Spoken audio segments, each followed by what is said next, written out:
I'm a clinical gastroenterologist. I'm somebody who sees patients who have gastrointestinal disease. Does endoscopy. My expertise is endoscopy, putting in tubes and to see what is the disease, try and diagnose them early and treat them. I'm not a basic scientist. So when Professor Ullas actually asked me to give this Foundation Day lecture, I was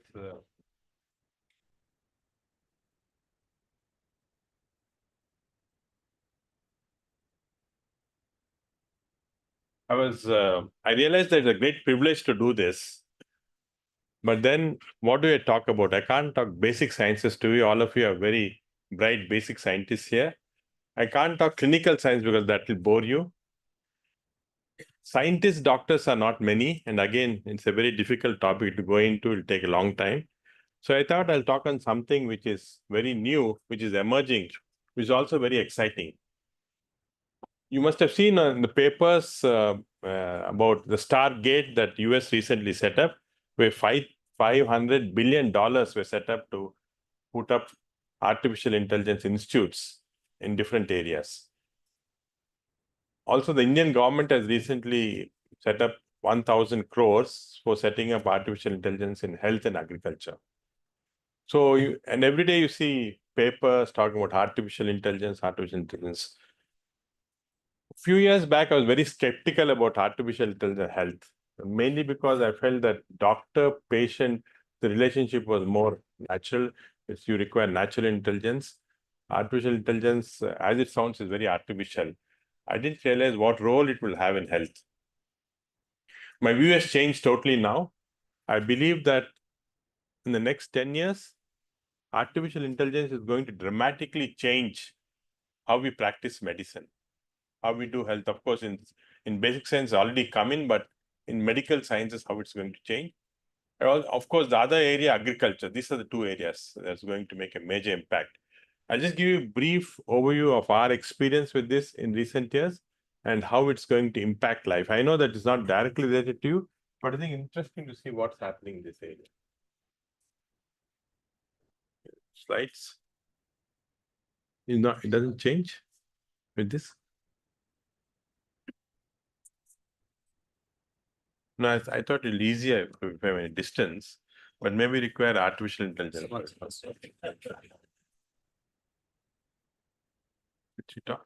Okay, no. No. No?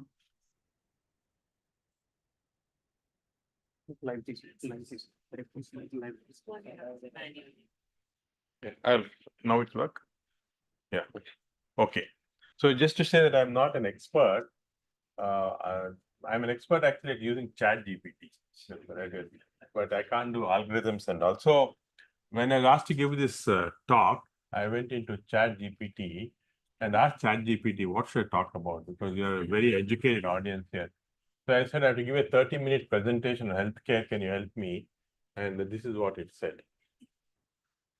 It actually gave you the exact minutes, 2 to 3 minutes on what and the basics in healthcare, the key applications in healthcare, predictive analysis, what is personalized medicine, and then, of course, the benefits of healthcare, the challenges that we have in this. So this is going to be a summary of my talk. Based on this, I made a summary. Actually, it came up and said, do you also want me to make slides? I said, no, I make slides. So this is, I think, the power of artificial intelligence as we use it today. We look at patient care is clinical examination. Presently, we examine the patient. We do investigation. We interpret the investigation. We do treatment, execution, follow-up, and so on. Of course, in the way some institutions, we do research in some of these areas, but patient care, you see, predominantly is a combination of natural intelligence with on-site medicine and empathy. These are the three important aspects of patient care. So where does artificial intelligence fit into it? Looks like it doesn't if we look at this. This is, in fact, one of the most famous painting in medicine ever done. This was actually the author, this was in 1857. This was a very famous painter, Henry Fields. His child was dying of a diarrheal disease, 1857 in London. And this country doctor was looking at the child. He didn't have magic bullets. He didn't have antibiotics. He didn't have scans to see what the child had. The child ultimately died. But the empathy with which he's showing the child was so phenomenal that the painter, her father, actually painted this picture. So medicine was actually care and empathy. It's transformed over a few years, and now, of course, unfortunately, many doctors are accused of not having this empathy. This is a problem also, but this was what medicine was about. But this changed. It's changing very rapidly, and this is where artificial intelligence comes into. Just to give a history, I'm sure all of you are experts in this area, but for me, it was a learning experience to go through what happened. Artificial intelligence actually began with Alan Turing. I know, of course, all of you, I think, know Turing. Turing was one of the greatest mathematicians in Britain. He started artificial intelligence during the World War II when he started using it to interpret the signals that were coming in the ships from Germany. And in fact, it said this one single most factor which won the World War for Britain was Turing's techniques which interpreted these messages. In 1950, he actually did this. And then, of course, in 56, the term artificial intelligence was introduced by John McCarthy. At that point of time when he introduced the term, nobody was sure what it meant. And even now, we are not sure what it means. In general, it meant that intelligence of a human being, which a machine can have, the same intelligence. So it is called artificial intelligence. This is a very broad term, but we went deeper into this. And as you can see here, we went into first artificial intelligence in 50s. And then for next 20 years, there was a winter of artificial. There's nothing that happened. Nobody talked about it. And only in 1980s, when machine learning came in, where you could feed the data into the machine and got the outputs, that artificial intelligence became more. And then, of course, then came in 20s, the deep learning techniques, which actually broke the barrier of how artificial intelligence was going to be used in medicine. So this is how the whole thing started. So the underlying basic part of artificial intelligence for everything, not only medicine, is of course the deep learning part. The machine learning, the large language models like ChatGPT, natural language processing, where you can understand our language and transmits, and computer vision. These are the components which actually encompass what's happening in medicine. But for us, the most important part is this artificial neural network, which is part of deep learning. For example, if you have data from the patient, if you have data from the environment, if you have data from drugs, all put together and say different, all of them pass through several layers. And when they pass through several layers and come out with a single output, this is, for example, very often used in the microbiome research that we are doing. This deep learning, artificial neural network, CNN, and so on, all sorts of terminologies. So this is a very important component. Again, for me, I break it down very simply into foundation models of artificial intelligence. There are three which we use in medicine. First is the computer vision, where we can see lesions and then transform them into meaningful areas. That is, you see a disease, ulcer, from endoscopy, I'll say this ulcer is cancer, not cancer, and so on. This is where we use computer vision.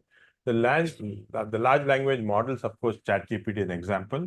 The others, like the NPL, where you transcribe what we talk into text. So these are the three things that we commonly use in medicine.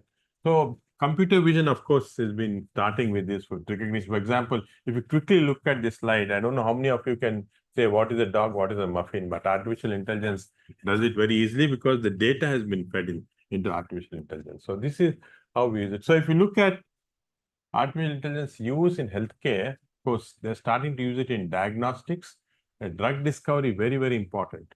In fact, to discover a drug conventionally takes more than 10 years. It starts with basic things, goes through several processes. And with AI now, drug discovery can happen in just 1 year. Vaccine discoveries can happen in 6 months. The 20 years, what used to happen now happens in 6 months. Of course, we're starting to use personalized medicine, predictive analysis, and of course, we have virtual assistants. I'll show you some of the things that we're doing in our hospital. Wearable devices are becoming very common, and of course, clinical tests. So this is in brief what happened. But the most often used artificial intelligence in medicine now is radiology, especially imaging, disease diagnosis. And of course, telehealth in our country becomes very important because of giving equitable health and reaching areas which you can't normally reach. So for the clinician, there's a rapid and accurate image interpretation, which becomes very important. For the health system, artificial intelligence improves efficiency, especially where you should allocate resources. And of course, for the patient, promotes personal health, and the own data that comes in can be processed at different levels. So many doctors, when we started introducing artificial intelligence into a hospital about 3 or 4 years back, they started asking me, now is AI going to replace us, replace doctors? The answer I tell them is that artificial intelligence is not going to replace doctors. So the doctors who know artificial intelligence are going to replace doctors who don't know artificial intelligence. And I think this is going to happen in general science also. Scientists who are going to use artificial intelligence are going to replace scientists who don't know or cannot use artificial intelligence. So I think all of us have to be geared up to this reality. So I'll try and summarize what we do in health services management, predictive medicine, patient data, and clinical decision making. These are the few areas where AI is being used, and especially in our hospital. So I'll start with a few examples. In fact, our hospital was one of the first in the country to have a separate department of artificial intelligence. We have about 40 AI engineers working in the department, and AI engineers' salaries are very high, much more than doctors. So a lot of money drains into that. And when you're using AI, the electricity use also is much higher than even medical equipment. So it's quite a costly thing to set up AI in the hospital. So most hospitals have still not gone into this, but we decided to go into this. So we have invested a lot in it. So now coming to health services management, so artificial intelligence just not diagnose of the disease and the patient and treatment. It is even the operational value that it's got. It, for example, optimizes the operational efficiency, and I'll show you some of this. We can actually do a lot of things like detecting fraud and integrating the care providers. Hello, everyone. I am Mira, the medical information robot at AIG Hospitals. I am your future healthcare companion and here to change the way we think about healthcare. I have been meticulously designed to assist doctors, empower nurses, and most importantly, ensure that patients receive information in a faster and better way. I will assist patients and healthcare professionals, but never replace them. My goal is to enhance patient experience with human oversight and in the future.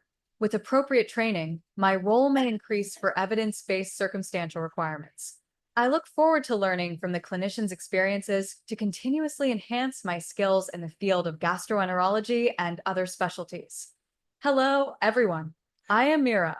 So this is the medical informatics robot that we have made in a hospital, Mira.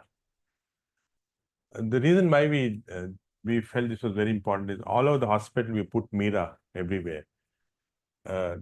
It's extremely efficient in answering patients' questions. So what happens is when I'm seeing patients, after I see the patient, explain to them, everybody is very anxious. They keep asking me, no, tell me again, should I eat this tablet before this thing died? What type of food should I eat? How did I come prepared for this procedure? And so on. And as a doctor, it's very important not to lose our patients, explain. So I'm spending maybe 50 to 60% of time on non-useful things like this. So we thought, okay, why don't we do this, create this Mira. So Mira will answer all the questions. So patient sees me and then any doubts, he goes to Mira. Mira will clarify the doubts. So at the outpatient clinics, we put this. And now what has happened is patient now got used to this. After seeing me, they'll say, don't worry, I'll go and ask Mira the question. The reason, of course, is Mira is better looking than me. So it's better for them to interact with Mira than me. So this has, and also we train Mira now to an extent because there's so many things available now, even for doctors.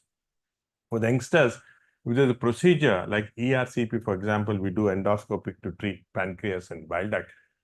There come complications that can occur, some indications there. So I don't have to go on telling the junior doctor, this is this. The junior just goes to Mira now and asks Mira, tell me everything about ERCP, and Mira will tell everything about that, what all is available in the literature. This is extremely useful. So this actually transforms how we give healthcare, not only the patient, but how we train our junior doctors. This is a much better way of doing it rather than sometimes when you repeat things in fatigue, you also forget. Doctors forget things in a fatigue. By the end of the evening, you don't want to talk so much. So this is, Mira never gets fatigued. It's always extremely bright all the time. The second area, I'll show you how we actually transform. This is AI development we call it iSave. iSave. So what happens is ours is a 1,000-bedded hospital, 1,000 patients all the time admitted in the hospital. Now, when the 1,000 patients in the hospital, sometimes because they're sick patients, some of those patients suddenly become very sick and they have a cardiac arrest or they become the BP drops and so on. So then we call what is called code blue. Code blue. When you come to the hospital, sometimes you get code blue. It's a code blue room number 852. So the team called Code Blue who rushes to this, they got a cardiologist, a physician, everybody there. They'll try and revive the patient. And about 50% of the time they revive the patient. 50% of the time they can't revive. The patient dies in the hospital, not in intensive care, lying in a room in the bed, because this happens all over the world. So we thought, can we change this? So what we did was we took 7 parameters of the patient, blood pressure, pulse rate, breathing rates, and all that together, put it together, created an AI model, and said that if this patient reaches 5 out of the 7 points, you kindly put it into the system. And so the whole hospital is wired. So all the nursing staff have the systems in their desk. So immediately onto the system, it comes onto my phone, cell phone, and it comes onto the emergency doctor's. When it reaches 5, at that time, we have a medical emergency team, not the high-ended code blue team. They go immediately to the patient. And then even before the patient has a cardiac arrest or low BP, they go and revive the patient. And the patient becomes absolutely, can be revived. And since we implemented this over the last 6 months, we found that we don't have a single code blue in a day. We used to have 6 code blues a day. Since we implemented this, we haven't had a single code. So it's a dramatic change that AI can make into operational things in the hospital. So this is so now predictive medicine, another area. Now we all want to predict what's going to happen and try and see that disease detection early. We can stratify which patients with diabetes are going to develop cardiac, which patients, and so on. All this can now be, and make a personalized treatment plan. More important, now we are working epidemic outbreak. Since Corona occurred, Corona actually, probably if AI was very strong at that point of time, we could have predicted when 10 people in Wuhan area developed this type of pneumonia, and there was a very good artificial intelligence system there, we could have actually fed this data in and it would have warned us this can happen in future. And now we're getting, so epidemic prediction is going to be a very important part of AI. Any region, any part of the world, a small epidemic occurs, immediately this data is transmitted and it's got a predictive value of saying, be careful, this can become a worldwide phenomenon. So this is going to be very important. And also many of our patients say with cardiac problems, with pulmonary problems, keep coming back and all. We can actually predict what is the readmission rates. Because we can be prepared as doctors, the emergency rooms can be prepared, the patient is also so. But a very important part also, we are now, of course, this to some extent relates to you. We do now pharmacogenomics. We actually study the whole genomic profile of the patients, and we can predict which patients respond to which medicines. And again, this is very important. What we did is we took 2,000 patients coming into our hospital who require more than 4 drugs, diabetes, hypertension, 4 drugs, and did a pharmacogenomic analysis on them. And we found, especially in our patients, in Indian patients, there are different pharmacogenomes compared to Western. All the time we're looking at Western textbook and writing 1 tablet twice a day and so on. When we did this, we found that 40% of the patients, the prescription changed. In many patients, there was, instead of giving 1 tablet twice a day, we had to give only 1 tablet a day or 1 tablet alternate day. Especially in ulcer patients, we have an enzyme called CYP2C19, which alters the metabolism of the drug. About 30 to 40% of patients have an altered metabolism than what is described in Western world. So we have to change the prescription. So in future, and this is what we're implementing in hospital, every patient coming into the hospital, we do a pharmacogenomic mapping. It's not very costly, about 5,000 rupees it costs. We do pharmacogenomic mapping. This is for lifelong, this map is available for them. And then based on that, the clinician has to prescribe. Then it becomes scientific. Can you imagine all these years, all over the world, doctors have been prescribing medicines wrong based upon pharmacological textbooks? Because they're based on some drug companies say 1 tablet 3 times a day, doctors write 1 tablet 3 times. Absolutely wrong. Pharmacogenomics should be the foundation of how we are prescribing, and AI is going to help in that. So this is very important. Then coming to patient क्या data. तकलीफ है Rajesh? Sir पेट में बहुत दर्द हो रहा है sir and इधर बहुत क्या So before I'll give you a brief of what happens before we go into this. When a patient comes to me, and now we have electronic medical records, the whole hospital wired to that. The administration is monitoring whether the doctors are doing the electronic medical records, filling in all the data or not. Traditionally, 10 years back when I was practicing medicine, I used to sit down with the patient, talk to him, then at last write the prescription, take it. Patient faith used to become better.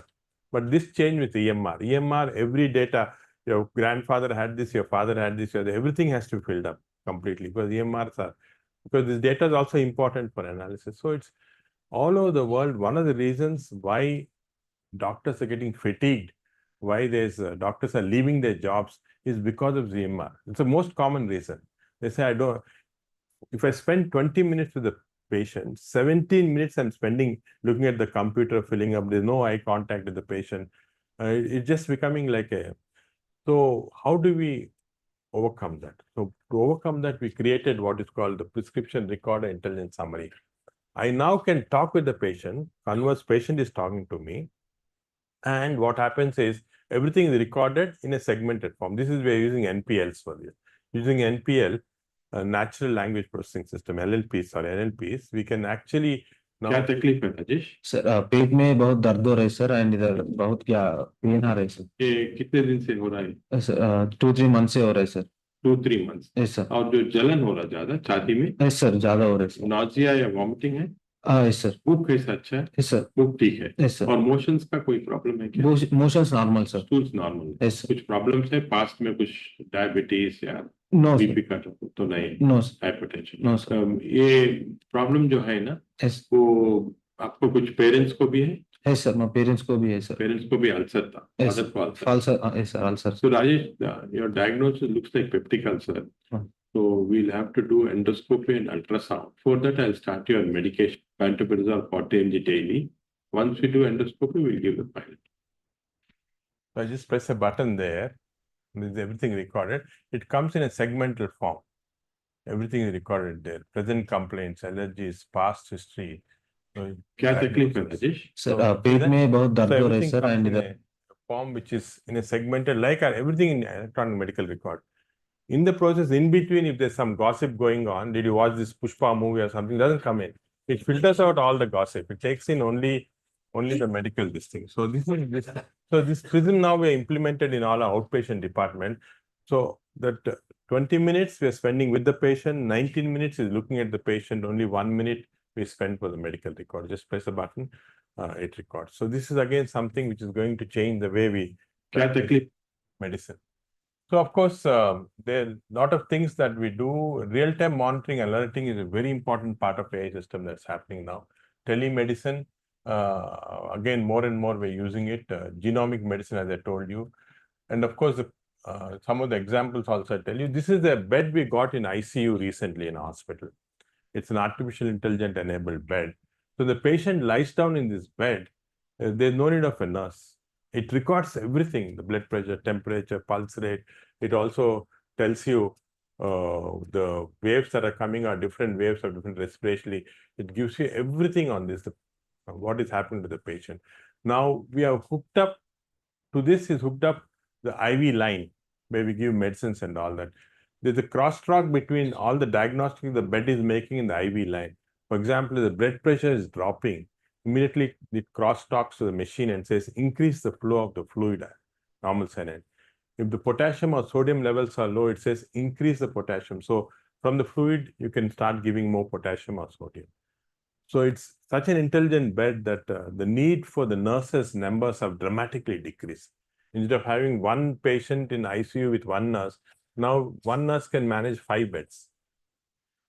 So this takes a long time to develop these systems because, of course, you have to be very careful, especially in intensive care, sick patients. You have to be absolutely right about all this. So these algorithms have been developed. It's still evolving more and more and more every year. We're becoming more, and we'll come to a stage where 20 or 30 patients in intensive care unit can be managed with one nurse with these AI-enabled beds now. And these are actually commercially available. You can actually buy these beds, and some of the big hospitals are starting to get them.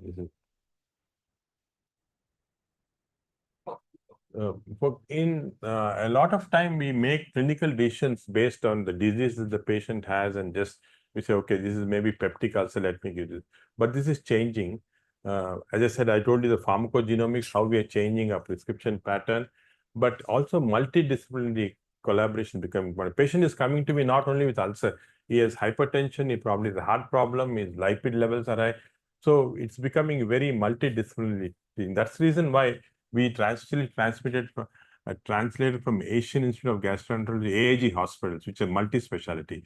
We have 400 multi-specialty consultants now in the hospital, cardiology, pulmonology, and so on. Because of this, very important becomes. Because I think different areas now are becoming, AI is coming very strongly, and this is one example. This is, this was done in New York, a Nature paper, when AI first came in.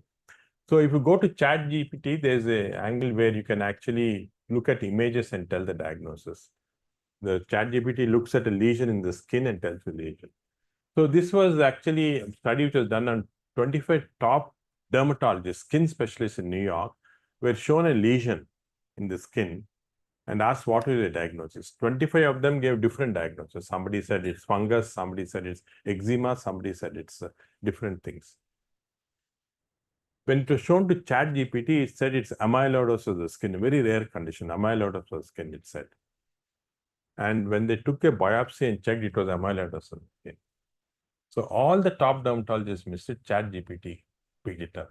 So they now feel that because of this coming in strongly, the specialty of dermatology will completely disappear. So if you have some children who want to go for dermatology, discourage them. It's the specialty that's going to disappear now. So that's the power of AI. So I'm a gastroenterologist. So what I do is I put in endoscopes, go inside, check what is the lesion. I trained for almost 40 years. I went to Japan, Germany, US, England, various parts of my training to become an expert in this. It took me 40 years to recognize early lesions, early gastric lesions, and that's my expertise, and remove them before they become large and all. But now we have AI now. AI will actually look at this lesion and then tell me whether it's early cancer, non-cancer, adenomatous, can be left alone, can be. So even a first-year gastroenterology fellow can now be as good as me. After 40 years of training, I've achieved a certain competence. But a first-year gastroenterology person can be as good because of AI. We have now AI-enabled endoscopes. With the endoscope, you put in the lesion, you don't have to make a diagnosis. It makes a diagnosis itself. So this is becoming more and more used in our institute. We now have a large number of endoscopes like it. Another area, of course, in radiology. So you see, this was a patient who came to us just recently, and there was a lesion in the pancreas. This is pancreatic cancer. Unfortunately, at this stage, it has gone to a stage we couldn't do surgery and remove it spread. We took this patient, actually he's been coming to many hospitals for the last 4 years. We took his scan 4 years back.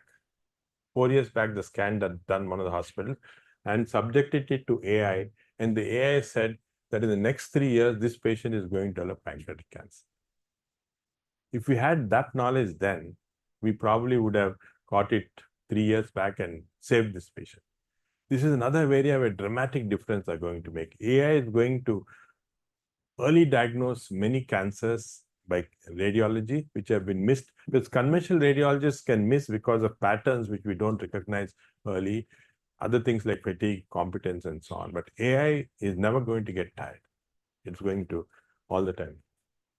And of course, telemedicine is going to play a massive role, I think, AI. We now are actually doing some work with small villages around Northeast area in Assam, where we getting all the data, and from here we diagnose, synthesize, and get back to the patients. But the most exciting area for the consumer is going to be this wearable devices and telehealth. Right now, I have a watch. I don't have a ring, but similar things can be done by my watch. It's telling me what is my glucose level. It's telling me what is my heart rate. Because it's getting a little late. I can see some of your boards, so the heart rate is changing a little, saying speed up your this thing. I have a small device. I'm doing actually a small experiment on myself, which can actually test my sweat sodium, potassium, my steroids, cortisol levels, my cytokine levels, all this in a small patch. So now when I go back and analyze, I say during the lecture, did my steroid levels go up? Did my cytokine levels change? How did it correlate with the watch, with my heart rate? What are the pattern and so on? So all these variable devices are going to become, I think, just breakthrough, and they're going to be more and more affordable. There are things which are going to change healthcare. Healthcare is going to get into your own hands now.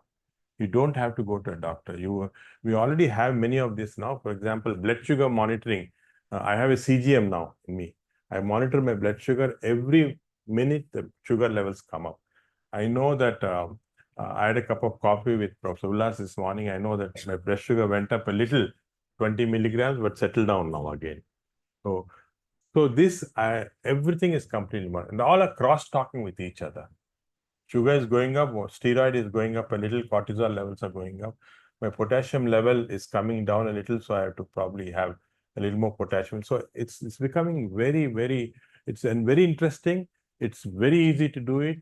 And I think this is going to be future of how general public, I think maybe 15 years back, nobody talked about smartphones and all that. And now smartphones do everything. And these devices, wearable devices are going to be the future.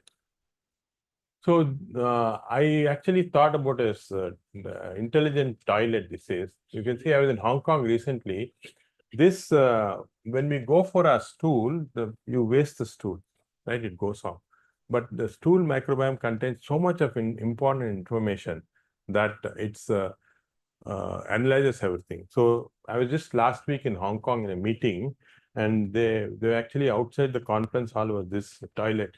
So if we sit on this toilet, of course, when you do it in a real job, it's it immediately, there's a small chip there at the toilet. It picks up your stool and tells you your brain functioning, lung functioning, everything, and also tells you what is the microbiome, different levels in the thing in about 15 minutes. So you can plan your morning. This one actually, when they put it up, they're now starting to put them in the hotels. They told me eat more carrots today and walk a little more today, things like that. So it's very interesting. I think this is again going to become a part of our AI. So one of the things with AI was that it was a machine, no emotions. So like I told you first, empathy is the most important factor for machines. So therefore, it's not going to be as good as me. But even that has been proved wrong.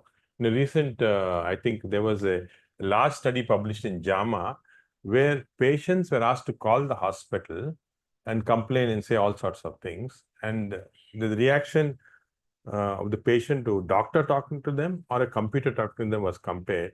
And almost 80% of the patients felt that the computer was much more empathetic than the doctor. So I think that factor also is being replaced. You can actually train the computer. We have trained Mira to be very empathetic. It sometimes says, sorry, I didn't hear you properly. Don't get excited. It's a very small disease. Things like that, you can also teach machines to be empathetic. And that's going to be the thing. So the potential use of artificial healthcare, I just put it down for you to. The lifestyle changes will keep prevention, of course, how much exercise, how much diet. Of course, I don't say how much smoking is. I say stop smoking. How much sleep we require. And this is another interesting thing. We are told that everybody requires 7-8 hours of sleep, good sleep for good metabolism. Now, this is not right. There are people who actually do as well with 5 hours sleep. There are people who do well with 8 hours sleep. Your metabolic activities per day is equivalent to what amount of sleep you require. Now we can't measure it by any methods. But there are methods where you can actually measure your metabolism and correlate with how much sleep you should have that particular day. All these things are going to become part of AI. And of course, all the lab results we get, we are already doing it. We integrate them together. We can get last 10 years of your lab results and see what is the particular pattern happening. And we can say that, in fact, right now we are doing work with Professor Leroy Hood, who's the inventor of the machine, the systemic biology. We can put all dots together. We are collecting samples of 1 lakh Indians, adults, storing them in a large biobank we have. And every year we do that for 10 years. After 10 years, we analyze, do a lot of proteomic studies and all that, which Leroy is doing. And then we can, in the 10 years period, somebody would have diabetes, somebody would have cancer, somebody looking back at the samples 10 years back, we can predict that this particular proteomics signal we lost, we didn't find, could have made a diagnosis earlier. And I think this is going to be very important in that term. And of course, we make a lot of diagnosis now, as I showed you some of the examples. And medicine compliance and all also can also be made. This is important. But there are challenges. I think one of the most important challenge is to be regulatory strategy. So there's no regulation. Even advanced countries doesn't have regulation. And data can be very sensitive. Data can be stolen. For example, all the data we give to Aadhaar card and so on, we just give it blindly with trust. We don't know what's happening to the data. All of you are using smartphones going into a particular app. Don't realize that app is recording everything about you. They're using their data for variety of things. We don't realize that. So data regulation was very primitive, didn't know how to do it. It took the Supreme Court 7 years to decide on this. In 2017, they finally came up with this Data Regulation Act, which said that it's a basic right of a person not to have his data taken by anybody else. So if you think that somebody is using your data for something, you can actually go to the court and win a case. So this data regulation was not very clear till recently, but now it's becoming more and strong. But this is again a very gray area because it's very difficult. Even for the courts, they're not very sure. So this is a problem. So the ethics involved, because we have large amount of data, and now as a hospital, we have a lot of politicians, VIPs, everybody coming. We all have the health data. If somebody hacks into the hospital system, then you can get all the health data of the top politicians in the country or top scientists. This is a very dangerous thing for the country. So we of course have several blocks. We have to do this. We spend huge amount of money to protect the data, but this is going to be a problem. So if we have so much of data, what's going to happen? So I think these are all challenges that we have. Scalability challenge and all those things are also going to be there. So many challenges that we'll have to face because it's a very new field. Even United States, they're not very sure about this data. And also, I think the problem is going to be that unless we make regulations now, the government does this, after it goes to a certain point, it's very difficult to control the thing. This is just going out of the bottle. And also AI predictions can go wrong. In 2015, Elon Musk said that self-driving cars will come in 2 years, in 2015. And that time they used to have, if you go to Los Angeles or other places, you used to find this self-driving car suddenly somewhere in the road and all. He predicted in 2 years it will come. A famous radiologist said that all the X-rays will be read by AI. There's no need of radiologists in 5 years, 2016. But in 2024, our radiologists are still driving their cars, coming to the hospital and reporting the data. So things didn't change. So sometimes predictions can go wrong, which is very important. Of course, and also there's some ethical issues in terms of privacy. I already talked about that, bias, informed consent. And one of the important things is that in medicine especially, is equitable medicine. That is, everybody, whether in a rural area, small village, in somewhere in Telangana or in city of Hyderabad, you have to get equitable health. This is, with AI coming in, this is going to be disrupted completely.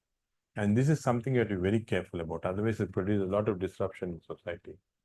So the pros of artificial intelligence are better data-driven decisions, treatment time is cut in half, in large amount of information that we're getting, it's going to be integrated very easily. Unnecessary hospital visits are going to go. And of course, for administrative, it's going to save them a lot. But there are many concerns about privacy, security, and of course, the high initial capital. I told you about 40 engineers, AI engineers working in a hospital with a huge amount of machines and electricity that use.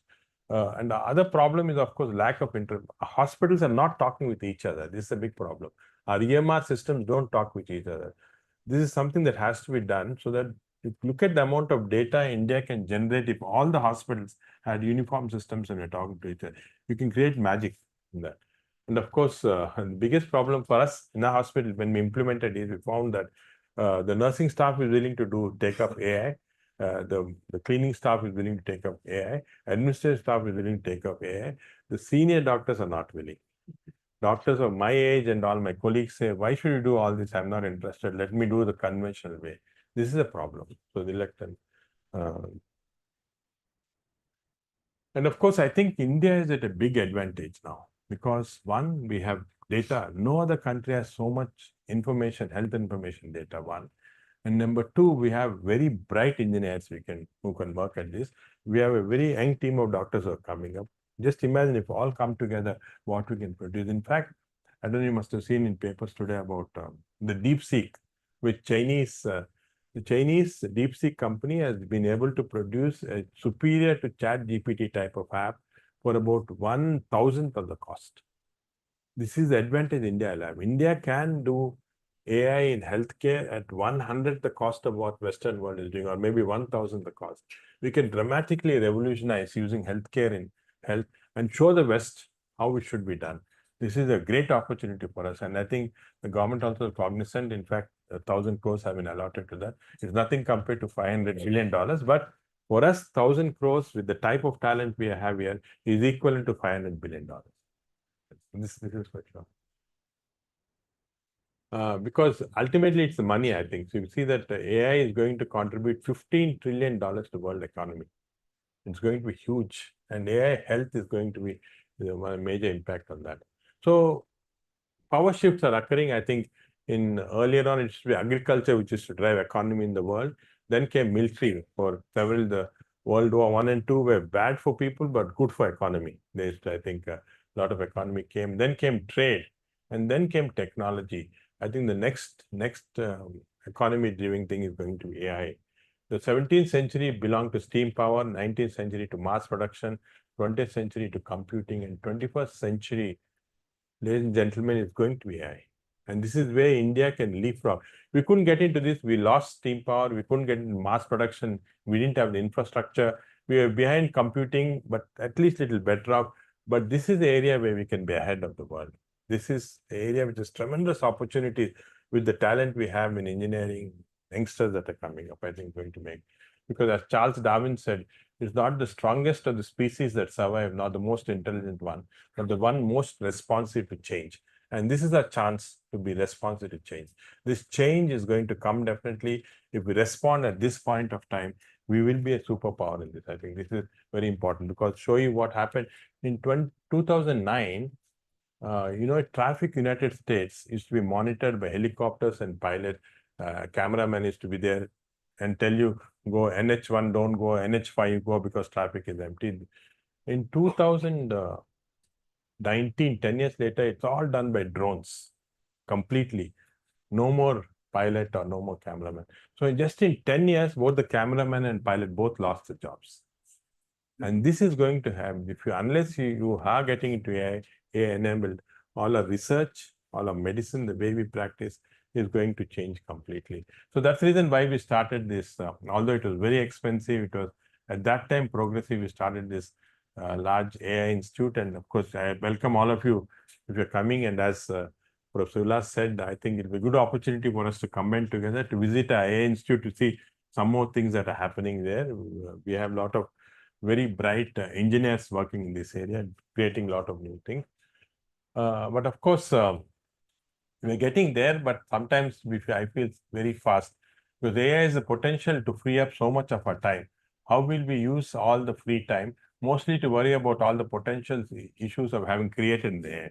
So this is going to be some of the things that we're going to face. But I think ultimately, we have to agree that AI is going to change the way we live. Everything that we do today is going to be changed by how AI is going to come. And I think this is, for us, for doctors, it's one of the most important changes that are occurring in a lifetime of practice. I'd like to thank the Institute for giving me this opportunity to deliver this oration. Thank you very much.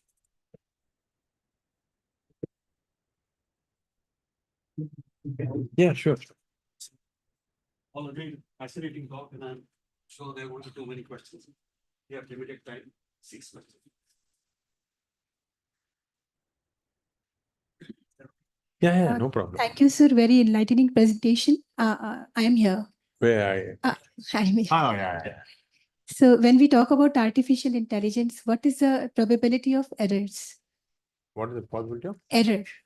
Error, no. There is going, I think AI is largely dependent on the data. If the data is pure, the data is large, the chance of error is less. If the data is not pure, or errors are there. For example, we are doing a lot of work on artificial intelligence microbiome. And initial stages, when we didn't train the systems properly, we used to feed the microbiome data of individuals and then for example, based on a particular microbiome, it will tell you, AI system will tell you he's depressed or he's having liver problem, and so on. And when I fed my AI microbiome data, the AI came out and said, are you alive or dead? So it can be a lot of errors. The most important thing, pure data, large amount of data, and continuously training system. So for example, to create this prism, what we created for the patients when we discussed to get it on the thing, it took us almost 30,000 consultations to come to a basic. We are still training it now because the language a cardiologist talk is different from what the gastroenterologist talk, what the diabetologist talk. So we're still training it. So it takes a long time, large pure data, and even then some errors can occur. So fortunately, with this increasing data, we can decrease the errors. Yeah, that's the important question. Thank you. Yeah. Taking young clinicians in the age of AI. So one of the problem is that AI, they will be over-dependent and actually stop applying their mind. So what is your suggestions on that? No, I think this is again a very good point. Actually, training young clinicians in AI is easier than training old clinicians like me. It's very, very difficult for them to adapt. But when we train young clinicians, and this is something that also worries me, for example, diagnosing this lesion with the cancer in the stomach, it took me 40 years to recognize an early cancer in the stomach. 40 years of training, working with the best Japanese doctors and so on. But now an young clinician in my institute doesn't require that. He just puts this AI-enabled endoscope, it tells early cancer stomach. So he's losing this ability to develop skills to diagnose it. But then this is a trade-off. Should we ask him to study this for 40 years to become good in this, or because we have these tools, shall we ask him to? So this is a trade-off, very difficult question. There is going to be de-skilling. De-skilling is one of the major problems that AI is going to get into, especially in medicine. But then I think if you ask a patient, if you want reliable diagnosis with AI, he's not bothered about de-skilling of the doctors and all. I think people would still think. So this is a very important concept that you put. De-skilling is going to be a problem, but we don't have an answer for that. So one of the interesting ideas is, which actually a lot of people, I mean, I know some people use, that you do your diagnostic first and then use AI to see where you missed as a thing, so that you test your current state of knowledge, and if you miss it, then you use it to improve. So we do continuously all the time. When you're developing these AI algorithms, we continuously do this. We do what is called the tandem testing. So we do the young doctor first does the scopy procedure, and the AI has already made a diagnosis. He comes out, he doesn't. Then finally, you can sit down on the screen and see the AI says, this was the lesion which you missed for the training aspect. But the issue is that after a certain period of time, the doctor loses interest because AI is anyway giving the diagnosis. What's the point of getting himself more and more trained into this? He'll concentrate on other things like playing games, AI games.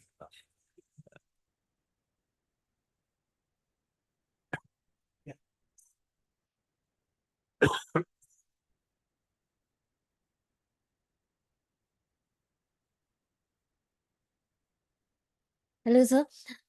Sir, actually, I wanted to ask that when we use Chat GPT, sometimes it make up information on its own, and it gives lot of false references.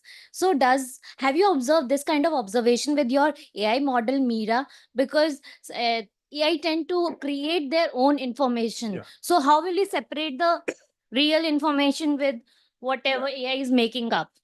So ChatGPT is called hallucinations. It sometimes hallucinates when it makes up a lot of not only wrong data, but also gets a lot of references which are wrong. So we actually looked at this. Now it's getting better. In fact, that they're actually working on this a lot now, trying to see if we can cut down the hallucinations. Gemini has less hallucinations, and probably the Chinese one will also be better in that sense. So it's going to, sorry, my throat is little. So the newer ones that are coming up, hallucinations are coming down. In fact, if you look at the latest version now, you're using ChatGPT 4. Yeah. So if when you're using that, these hallucinations are coming on, they're working continuously on that. This is a danger. But I think eventually, as you use more and more, as the data is getting more refined, the hallucination is going to come down. But that danger is still there. Now for Mira, what we did is, Mira is only purely medical. So when you take only medical information and put it in, you can put it in very selectively so that this problem of hallucinations comes down dramatically. But occasionally, Mira also, there's some problems. They were, in fact, about a month back, no, 2 months back, we had a Nobel Prize winner, Barry Marshall, in our institute. He is actually part of a faculty now. So Barry Marshall is the one who discovered Helicobacter pylori. He discovered that, so he got the Nobel Prize for that. So he came and we just showing Mira, and he asked Mira, do you know about Helicobacter pylori? And Mira hallucinated and told him about some other organism completely wrong. That's quite amazing. So you see, it happens sometimes, but I think it's getting refined and refined. Yeah, so my question is, when you are talking about economy and AI, and somebody is watching you somewhere and asking this question whether I can use this person's information or whatever he is generating to make more money, and what is your thought in it and what you are trying to do in it about it? Thank I you. think that sounds a little political question, but I'll try and be diplomatic. I think what's going to happen is that AI, people are going to take advantage of AI. There are some people who will make a lot of money on this, but I think as a country like ours, it's very important to make it equitable so that everybody has access to this type of, for example, the PRISM technology, what we're using, and one of the options was, engineers said, you spend so much money developing it, why not you patent and sell it to other hospitals, because everybody is very interested in getting this. I said, no, this is going to be a free technology. We're going to give it to any hospital. The first hospital, All India Institute of Medical Science, we're giving it to all the hospitals free of cost. So that I think this is something that's very important, that we have to have an equitable outcome of whatever we do in AI. Otherwise, it's going to produce gross disparity between haves and have-nots, and it's going to be a problem. But this type of regulation is going to be very difficult for the government also overall, because whoever does something new with AI is going to patent that and is going to make money on that. That's something we cannot do anything. During the process of this development of putting AI in your hospital, what are the major setbacks you have faced, and how did you overcome? Yeah, that's again very interesting. So there were several setbacks. One was we had to get personal conviction that this is going to be the future, that whatever we do in this area is going to yield results. So the reason is because the economy involved, we had to spend so much money on AI engineers, integrating this. A lot of clinicians' time also is taken off. There's going to be resistance. So because of this, initially our board of directors were not very supportive of this. They said, why do you want to waste your time? But once they saw the initial result, it was an ongoing process. You develop something, show to your board, see what's happening, you can do better. Keep on showing. And then they got so impressed. Now they've become donors also to this. They donate some money so that parts can develop. So there is an initial resistance because of the initial input in terms of economy. But once people are convinced, and for healthcare now, we're getting very easily convinced. So it becomes much more easier. The resistance, as I said, came from doctors mainly, but other staff took it up very easily. But again, once they saw the importance of each of this area, they were quickly adapted this thing. So we are going to have some resistance whenever a new technology or dramatically new way of doing your things happen. But I think it's a question of convincing people, taking a little more time. The initial phase are slow, but once it picks up, now everybody is so happy. They're asking us, why did you do this? So each department wants us to do their own. For example, medical imaging now. When a doctor is going into the theater, earlier on, we used to have an X-ray, MRI, all the other reports and all that. Now we have a system where we superimpose everything. So when the surgeon is opening his stomach, he has on the screen on the top, as he's cutting, it comes where exactly is cut. It will tell you, stop, there's a blood vessel, if you cut it, bleed, then it stops. So these types of technologies, they're adapting very easily because of that advantage. Could you elaborate more on where you see the use of AI in primary and secondary healthcare? Yeah. So again, it's a tough question, but important question. Ultimately, In fact, I would look at it as primary care and tertiary care. Tertiary care, we already know the huge amount of AI used there. Primary care is more difficult. Primary care, I think, for example, primary care involves giving good nutrition, good, water supply, which is very clean, monitoring the basic health of the people, including looking at their basic health parameters and so on. So here again is something that we adapted 40 villages near Patancheru. And what we're doing is we have gone individually to each house, have a digital health of all the people there. In the digital health now we're integrating. For example, in the house, if somebody says a child is there 20 years, his father is a diabetic or a mother is a diabetic or obesity is there in the family or liver disease is there in the family, we have a record of this now. So we sort of tell them about, educate them about their health habits, eating, food, monitor what's happening. The person can take a picture of a food plate he's eating for next 1 week, and based upon the photograph, we can actually calculate the calories. 140 calories eaten. So our nutritionist says, okay, today he has eaten much more than father is a diabetic, better to be careful. So I think a lot of it is going to be in mapping primary diseases in the primary care area and integrating this and educating the people. Because if you look at diseases now, fortunately, our infectious disease has come down.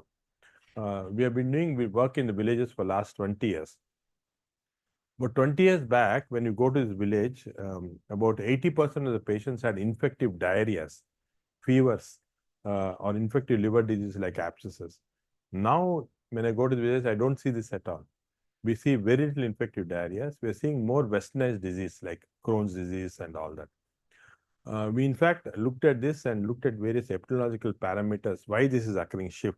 We found that because government is giving them clean water supply, they're getting nutritious food, they're getting fast food, ultra-processed food, they're developing these westernized diseases. And we linked, various links are there, of course, working on that. So I think at grassroots level, AI is going to be very important in terms of gathering huge amount of data.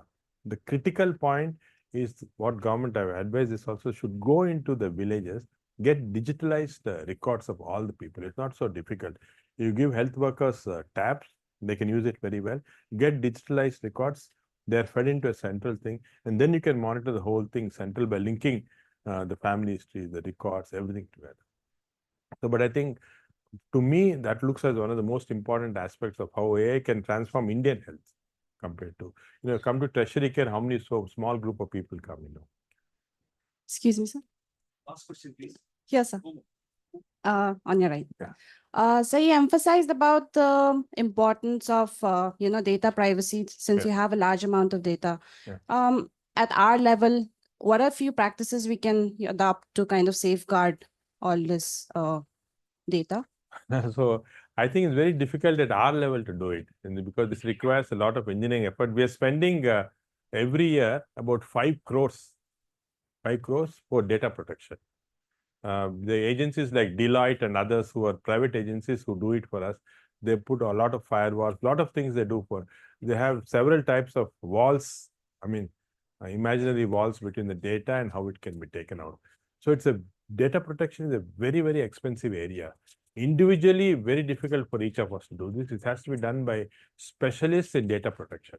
And there are agencies who are specialized in data protection. We just have to hire them, but the cost factor is very high. Okay, thank you. Unfortunately, we have to close the session. Thank you very much. There are hundreds of people waiting to meet our DPS in the afternoon. Thank you all very much. Thank you.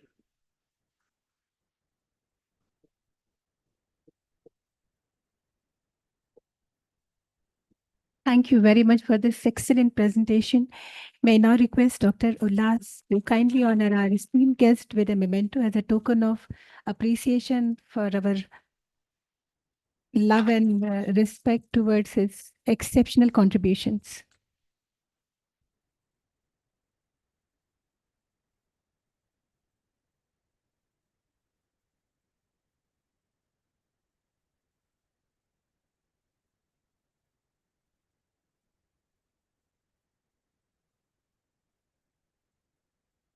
With this, we have come to the end of the program, and I'm happy to propose vote of thanks I would like to extend my heartfelt thanks to Dr. Nageshwar Reddy for sparing his valuable time to accept our invitation and for delivering such an enlightening presentation. Thank you very much.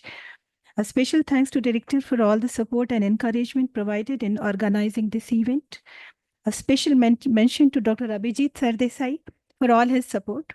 I also appreciate all the sections of CDFD who contributed directly or indirectly to making this event a success. A big thank you to each one of you who attended and made this event possible. Furthermore, thanks to the Department of Biotechnology for their continuous support to CDFD, without which CDFD would not be able to excel. Once again, thanks to everyone involved. Thank you very much.